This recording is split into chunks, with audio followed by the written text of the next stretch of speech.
बिस्मिल्लाहिर्रहमानिर्रहीम। अस्सलाम वालेकुम। कैसे हैं आप सब ठीक ठाक होंगे, खैरियत से होंगे।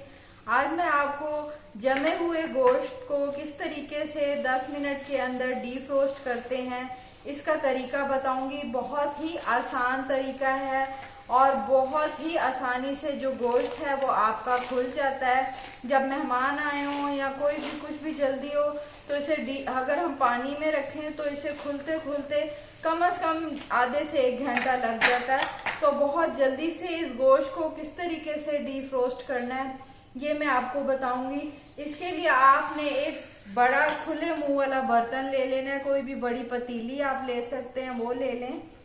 और इस बर्तन में आपने जो है गर्म पानी ऐड करना है। यहाँ पर मेरे पास गर्म हॉट वाटर है। ध्यान से आपका हाथ ना जल जाए तो आपने इसमें गर्म पानी जो है ऐड कर लेना है।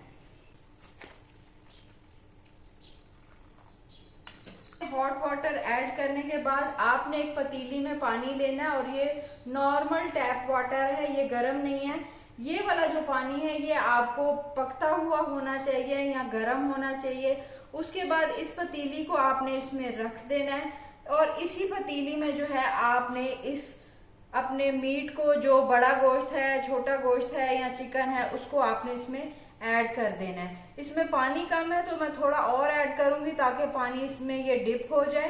साथ ही इसमें मैं 1 चम्मच नमक की ऐड करूंगी। नमक ऐड करने से ये होता है कि आपके जो गोश्त में जो अगर कोई शान वगैरह का मसला है या आपके गोश्त में जो ब्लड है वो इजीली इससे रिमूव हो जाता है और इसके जरासीम वगैरह भी खत्म हो जाते हैं।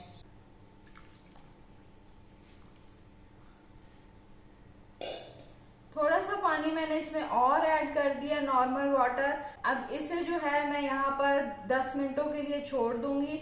उसके बाद आप देखिएगा कि ये 10 मिनटों के अंदर अंदर गोश्त कितना आसानी से खुल जाएगा।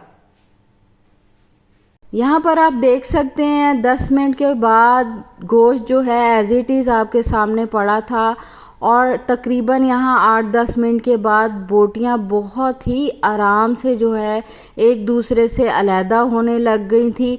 तमाम गोश्त खुल गया था और इसको नमक वाले पानी में डिप करने का ये फ़ायदा होता है कि इस गोश्त में आपके जो शान वगैरह होती है वो भी ख़त्म हो जाती है। जब तक आपका गोश्त डीफ्रोस्ट हो रहा होता है 8 या 10 मिनट लगते हैं। इस दौरान आप अपने जो भी पकाना चाह रही हैं उसका मसाला तैयार कर लें। अदरक, लहसुन, प्याज काट लें और इस तरीके से गोश्त को आप दोबारा 2 बार वॉश करें क्योंकि नमक वाला पानी था।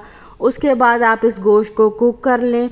आप देखेंगे अगर आपके गोश्त में शान वगैरह का मसला है तो वो भी नहीं आएगा। मेरी वीडियोस अच्छी लगें तो ज़रूर मेरे चैनल को लाइक और सब्सक्राइब करना मत भूलिएगा। मुझे दे इजाज़त, मिलती हूँ नेक्स्ट वीडियो में। टिल देन अल्लाह हाफिज़।